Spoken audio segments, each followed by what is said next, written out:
Uh, Hello everyone. I'm Liam Hamilton, and I'm here with. Hello, I'm Lucas. I have my PhD in propositions A through D, and I did my doctoral work on the fundamental principles of reality, 1 through 5. As well as. Berlinci. I have my doctorate work in Proposition D, 1 to 4, and a minor in Fundamental Principles of Reality, 1 to 4 as well.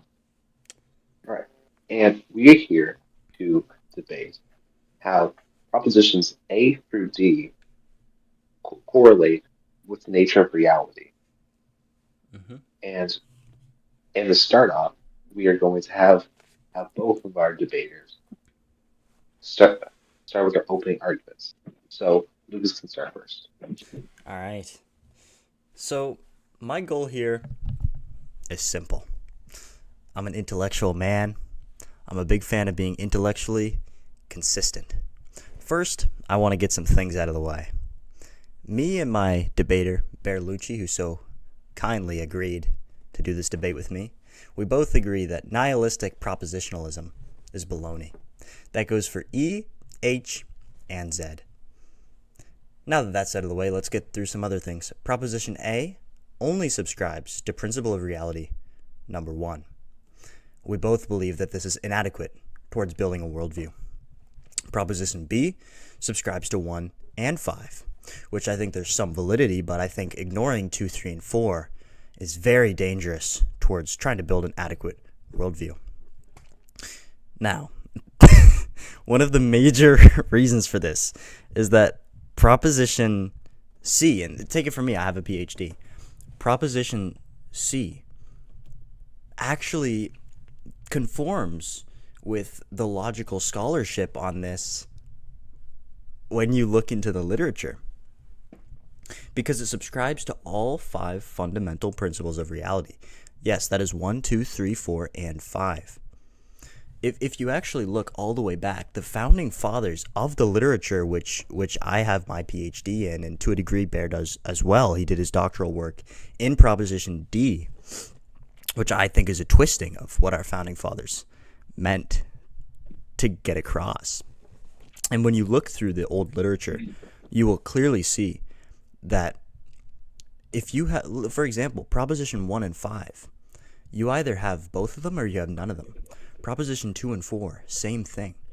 However, with Proposition C, it only subscribes, get this, it only subscribes to the fundamental principles of reality 1, but not 5.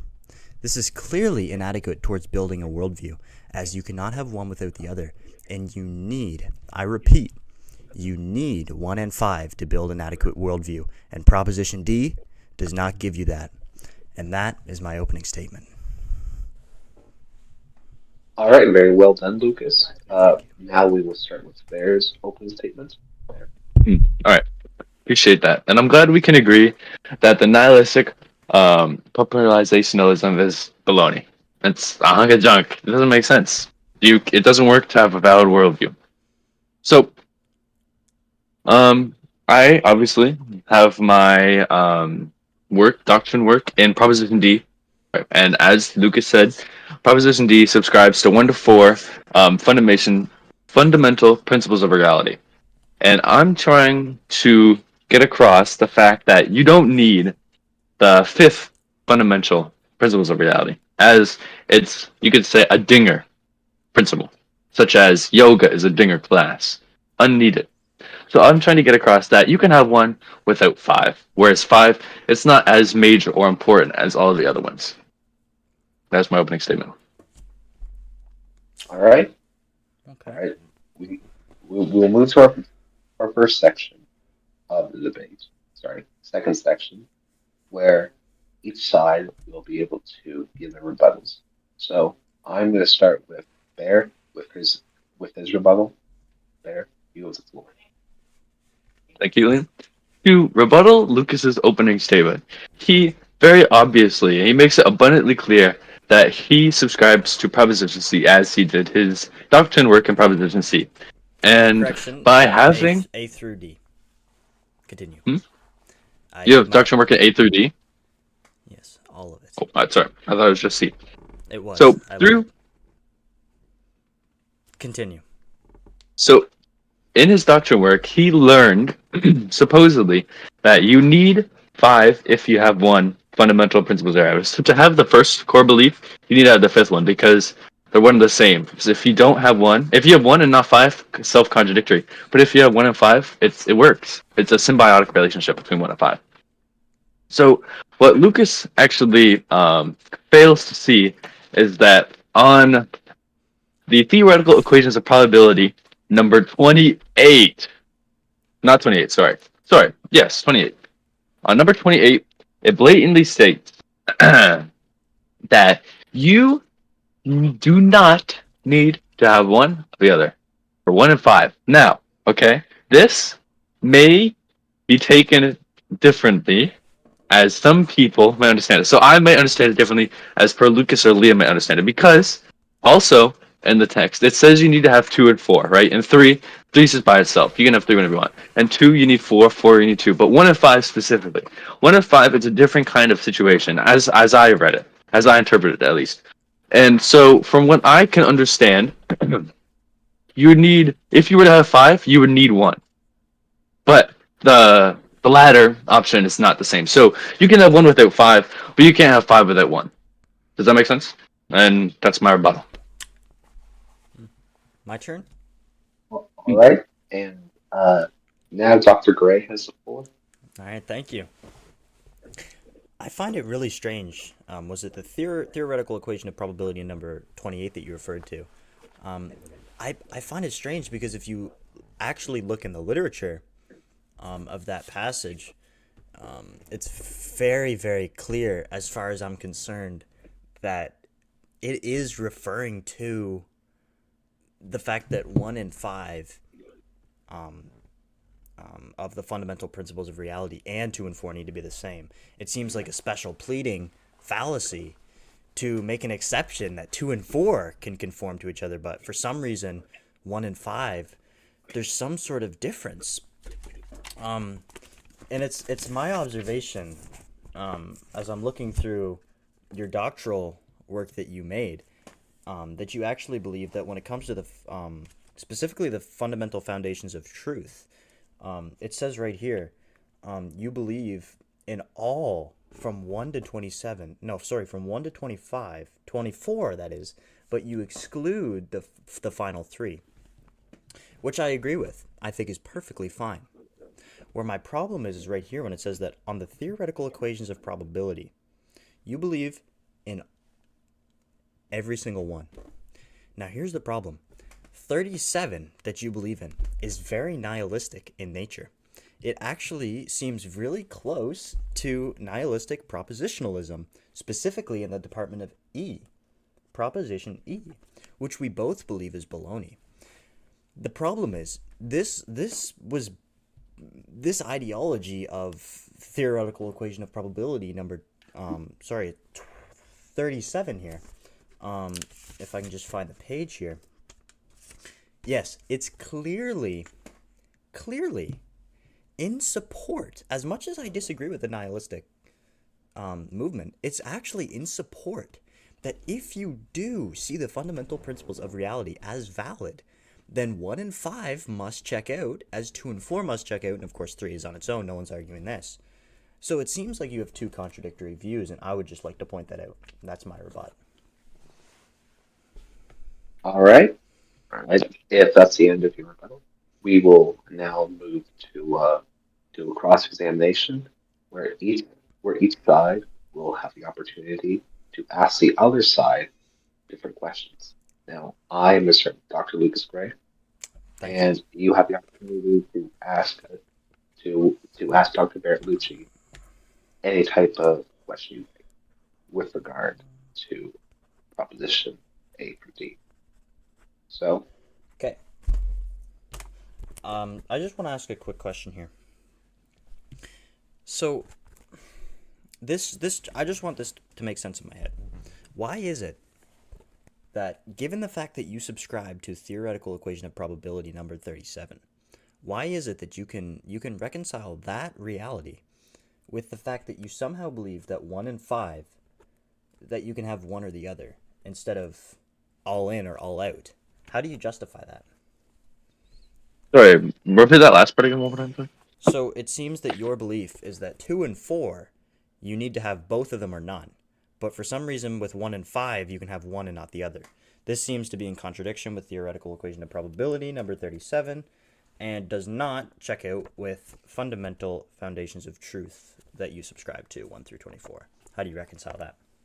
Okay, so you're saying that since 2 and 4 have a symbiotic relationship, 1 and 5 should? I'm asking how you reconcile that with your statements on theoretical equations of probability, number 37, Okay. in comparison with fundamental foundations of truth, 1 through 24.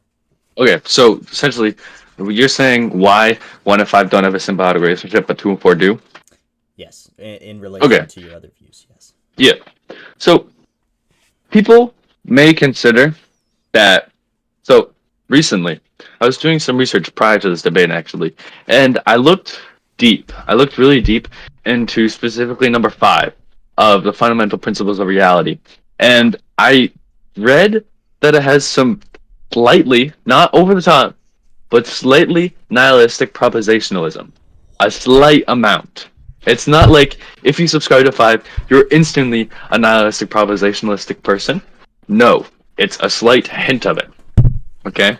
Furthermore, furthermore, that's why I think sorry.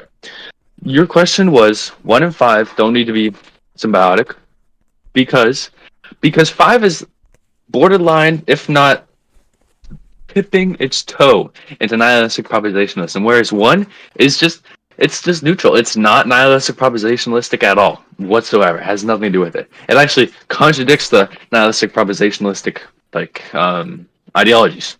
So do you have a question for me now? Let's go back and forth. Okay. So I actually do have a question.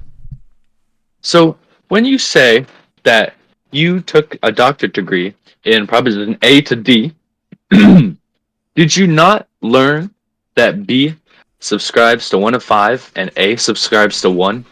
Where you also said if you have 1, you need to have 5. So is A also wrong? Yes, A is also wrong. So I have another question, follow up.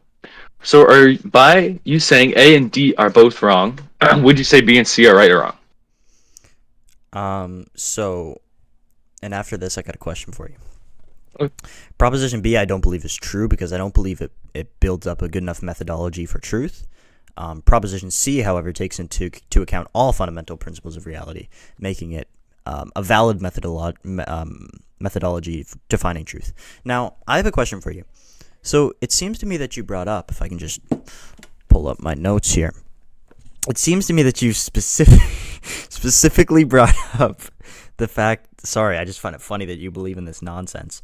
You specifically brought up the fact that I somehow had nihilistic beliefs, which I find a little strange, even though, and I'm actually getting a little heated about this, because you have the nerve to call me out, the man with the PhD who put his life into this, and you call me out for nihilistic attitudes, but you have never reconciled your belief in the theoretical equation of probability, number 37, that is nihilistic propaganda. So, again, You may want to calm down a bit. okay, it's fine. So, you're saying that if you subscribe to 5, so I said that 5 is nihilistic, and you're arguing that it's not, and 37 is actually nihilistic. So Okay, hold on. So you're just saying it's nihilistic. Now tell me how it's nihilistic. Okay, I'm trying to understand what you're saying. Okay. So I said. Okay, I'm sorry. I just wanted some clarification here, if it's okay. So you said, and these are your words. I have it written down. The gist of what you said is that proposition 5, fundamental principle of reality number 5, is somehow, as you put it, nihilistic in a way, slightly. But how? Almost no scholar who's into the literature, who wrote the literature, our founding fathers, agree with you on this. So, if you actually look under the surface, okay, did you know Proposition E subscribes to solely 5? And Would you consider E What? nihilistic propositionalistic? Yes or no? Okay, what Would you? literature? Yes or no? No, but listen, what literature Oh, did you? What no? literature? What literature did you find that said that Proposition E subscribes to 5? The whole idea, Okay. the whole idea of nihilism is that it subscribes to none of them. That is baloney. What? Why? Okay. It's not a proposition State your if it doesn't source. subscribe to State anything. your source, Bear. State your source. Okay. Within a subcategory of fundamental foundations of truth called fundamental foundations of faith. That's where I found it. What? Clearly, refer to that? if clearly, if you haven't, that was written clearly- 100 years ago by a propagandist. Clearly, if you're thinking that's propaganda, have you It is. read the whole thing? Have I read? Yes, I've read the whole thing. You Yes, read the whole thing. and it was baloney. How can you think it's propagandist? He Because it was was cousins. written- it was he writ- he was cousins It with the was- writer it of was written- Fundamental it was Principles of written- Reality 1 to 5. It was written way after our founding fathers established the fundamental principles of reality. For that matter, He the principles of was- truth, even the he was- equations. He was the third cousin He's of late. the writer of the founding father of the Fundamental Principles of Reality. He's the cousin. He's the cousin, and that makes a difference. He was related. So hold on. If I'm the cousin, if you figure out that I'm the great ancestor of one of the founding fathers, suddenly everything that I say is true and everything that you say is wrong. Is that true or no? No, because these were written not much. Listen, That's not true? These were written long ago. Third cousin is only how many years? It's only 3 generations. Whereas these were wrote so long ago, like 15 generations potentially. So yes, obviously So, do you understand how blood works? I have my father's blood in my body. Yeah. Unrelated. So that Irrelevant. cousin Irrelevant. would have a ration of the founding father writer of the fundamental principles of reality. Irrelevant. That's You know not what? irrelevant. I have a question. It's for you. totally interlinked. How is it irrelevant? How do you reconcile? Your belief in the theoretical equation of probability number 37 with your belief that 1 through 5 are not, that you don't need both of them to be true, that you can just have one of them to be true? How do you reconcile that?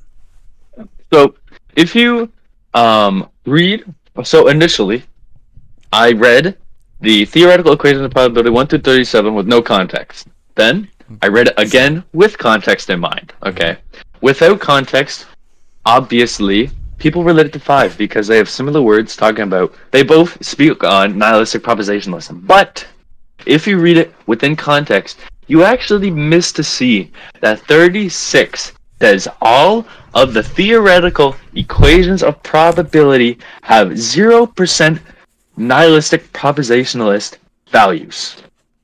Literally, the passage before the one you're disputing just deletes your argument. What do you have to say about that? So if you actually took the time to read the theoretical equations of probability 1 through 36, you would see that 37 is not at all nihilistic. I think if you did your research, you would realize that the passage that you're referring to is a forgery. How is it a forgery, sorry? It was added 5 years after the original manuscripts, and this is a fact. Okay, so it was added 5 years after the original manuscript. Not by the original. Actually, the original writer died. Okay? He was dead. So you would have to consider the fact that 3 generations, like I argued about the theoretical equations of probability, the fundamental foundations How of about truth. you get your words straight, The Mr. third, PhD? the third cousin of the founding fathers wrote the fundamental foundations of truth. Okay, 3 generations is a lot longer than 5 years. So if anything, It wasn't 3 generations is less it wasn't believable. written by anyone blood related. It was written by an outsider. Okay, so It's irrelevant. you think that the majority of people, this is why we're talking about it. We're talking about it because these are grouped together. Moderator, can you please confirm that that is a forgery? The passage that he's referring to? From what I've heard, there are like parts of it are forgery and some aren't. Like Really? the person that claimed to have forged it, he claimed that he had it was inspired by one of the founding fathers, but it wasn't written directly by him. But it was definitely inspired. Thank you. So okay. So So are it's a you trying forgery. to tell Is me basically what I got from that. okay? He said some of the forgery. So Yeah. What do you think is going to be the ones? The ones that aren't controversial or the ones that are ours? Which ones do you think are so going to get forged? he said Use your brain. some of them. There. He said some of them are forgery. So by him saying some, is that not implying that some of your core beliefs could also be forgery? You have no evidence. You have no. We're specifically referring to Okay. your passage that you. But there's no evidence to prove if it's forged or not. The same way, there's no evidence to prove if it's forged or not for your That's what argument. someone who's not a scholar would say. You're That's not a not scholar, true. buddy. You know nothing about the My literature. grandfather Hold up. is the lead Irrelevant. scholar of the Proposition D. Irrelevant. He is the lead scholar. How That is has that even nothing good? He to wrote do my with what belief. we're talking He about. wrote Proposition D. Hold up, sir. And I guess you misunderstood him, Bear.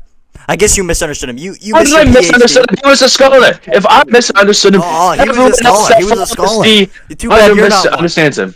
Too bad you're not one. My grandfather wrote them, so if I believe them, Mister, you if can he have wrote them, Proposition the 1, rest but of not the family Proposition- must believe them. No, yes or no? You can Yes or no? subscribe to the. You can subscribe to the Yes, reality that's of truth sound, number one, Lucas. but not 5. If you read the text, it blatantly states that you cannot prove a forgery from a non-forgery piece of text. Yes or no?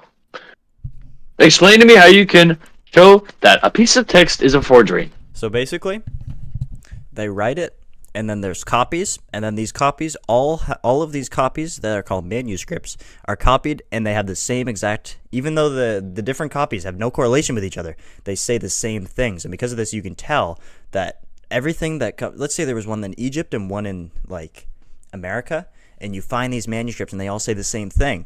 Then you know that they're valid. The problem with the passage you're referring to is that it's only in a specific country. I haven't done the scholarship on this in a while. I believe it was in Syria. And in Syria, specifically Syria, there was basically there were these passages that weren't there. There was 3 specifically, and the one that you were referring to was one of those that's only there in Syria, but not in any other country. So that is how we know it's a forgery, whereas everything else checks out. So, I feel like this is kind of self-contradictory. Let me explain. Let me explain. So, if mine is a forgery, what does the original literature say for number 36 of theoretical equations of probability? Let me whip out my literature for a second. It's been a while since I did my work on this. Say it again. Theoretical equation of probability number 36. Yep. I believe you mean 37, right? Nope, 36. 30. Oh, we're talking about 36 here. Yeah, 36. It's the part that you're referring to is an addition to 36 that wasn't there. The original 36 talks about the reliability of the fundamental principles of reality, specifically number 2 and 4. And then 37 talks about 1 and 5, but in a strange way that no one really subscribes to. Moderator, can we get proof on that? What's one? Can we get proof on what he just said about 36? Theoretical equations of probability, sorry? It's accurate. Sources, it varies. It varies. So, okay. Let's drop this point of dispute and pull up another since we can't get a clear answer. It varies. Does that sound okay? Is that fair? I think we disagree. I think I give you one question, you give me one more question, and then we call it a day, okay? All right. I have a question, and I'm going to ask you this question once more, and I want you to answer it honestly. Is theoretical equation 37, in which you subscribe to, is that more nihilistic propositionalism than it is not? Yes or no? Purely yes or no answer. Moderator, if he says anything except for yes or no, call him out for it. Say the last part again, sorry? Is theoretical equation of probability number 37 as a doctrine, is it more leaning towards nihilistic propositionalism, or is it not? Not. I think our viewers can see that that's baloney. All right, you ask me your question. Okay. There. So, to provide proof of why it's not, like I said, we're just alluding back to the same conversation. You have to ask a question. Moderator, am I allowed to rebuttal what he said? No, you have to ask a question. Moderator, he has to ask a Hey, question. moderator said I can. It's cross-examination. So, since the moderator said I could, to provide proof about 37 being not nihilistic Moderator, I propositionalism. must object. I specifically said if he says anything other than a yes or no answer, you must call him out for it. I said no. To give him like a couple minutes to defend himself. Okay. But I thought, buddy. All right. So, like I had said previously, if you read 37 out of context, it sounds very similar to number 5 of the foundation Out of context. fundamental principles of reality. If you read it out of context. But if you were to read it within context of the rest of the theoretical equations of probability 1 to 36, you would see, like I said, that 36 says it's 0% nihilistic, and if it comes off as nihilistic, that's not the intention. So, that's to answer your question, and we're not going to go with that further because we just talked about that. So, my question for you, explain to me how 5 is not nihilistic propositionalistic. Explain how it's not. Because it's in accordance with number 1. So here's the thing. If you have 1, then you have to have 5. If you have 5, then you have to have 1. 1 is unanimously agreed upon in all proposition A through D. It logically follows that because number 1 needs number 5, none of them can be nihilistic because nihilistic propositionalism is purely E, H, and Z, which agrees that none of the propositions are important. They don't matter. It's nihilism. And so because of that, it just logically follows that 5 can't have a hint of nihilism. In other words, how could it be in accordance with fundamental principles of reality 1? It seems a little silly to say that unless you subscribe to some nihilistic doctrines like you do, which are mostly forgeries. And that is the end of the Q&A. So, Liam, what's next? All right, we're moving on to our closing arguments, and I am going to let Dr. Gray have the floor. So. All right, thank you. Ladies and gentlemen, it was a good day. I hope you learned a lot. You know, one scholar in the room at least, and one fraud who subscribes to some really ridiculous ideologies. I think it's clear that because he subscribes to theoretical equation of probability number 37, he doesn't know what he's talking about. It's purely nihilistic, and to use that to say number 5 is somehow nihilistic just shows the lack of scholarship Bear seems to have for this issue. Hey, do you just insult my entire argument and say I'm nihilistic, buddy? I'm not gonna let it slide. Did you just say that? Excuse me. Did you just say that? Excuse me. Did you not just say that? Liam, can you calm him down? This is a closing statement. I'm sorry. You can respond in your closing statement, all right? I'm sorry. Yeah, you better be sorry. Okay? Now, almost no scholars, including our founding fathers, which they actually state in the Fundamental Foundations of Truth 12, which is interesting. It specifically says that 1 and 5 and 2 and 4 both exclusively need each other, which is interesting. 3, of course, doesn't. That's exception to the rule. You'd have to get into the literature, but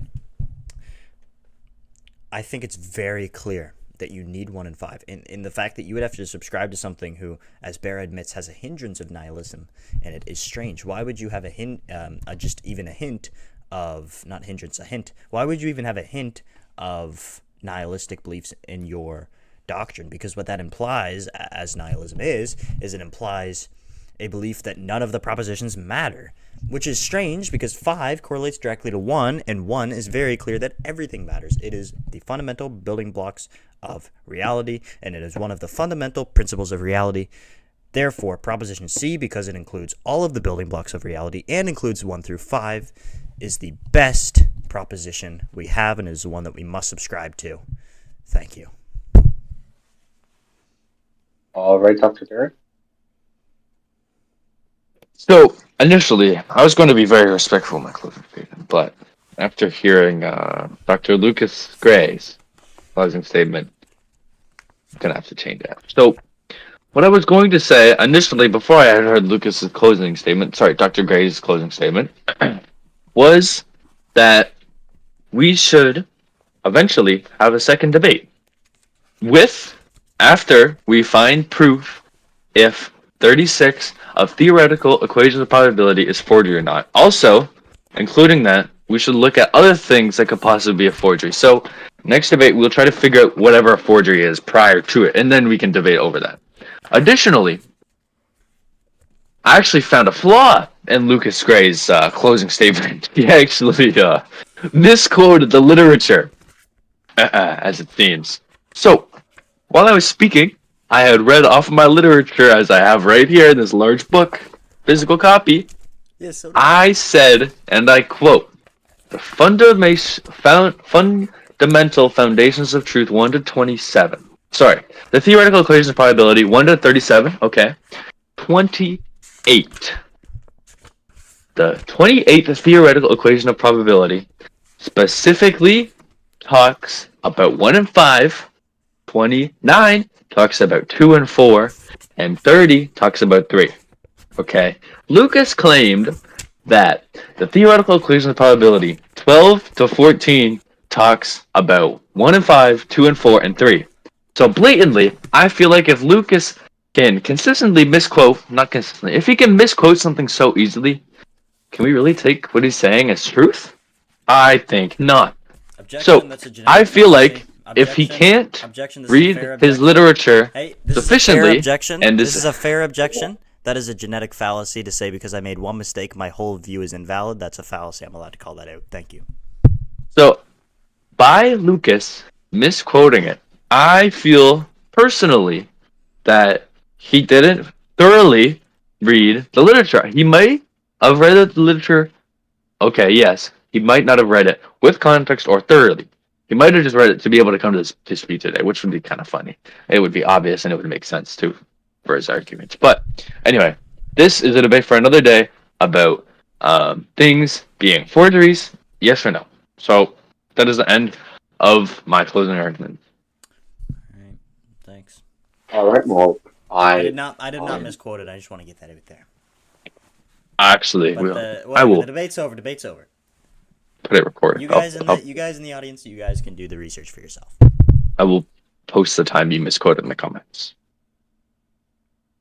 all right. So, thank you, gentlemen, for being here today. Mhm. And Of course, thank you for having me. Thanks for the having me. audience has learned something from I from really this hope debate. I really hope I clicked the record button. And yeah, All right. have a good night, everybody. Good night. Yes, have a good night. Oh, I was.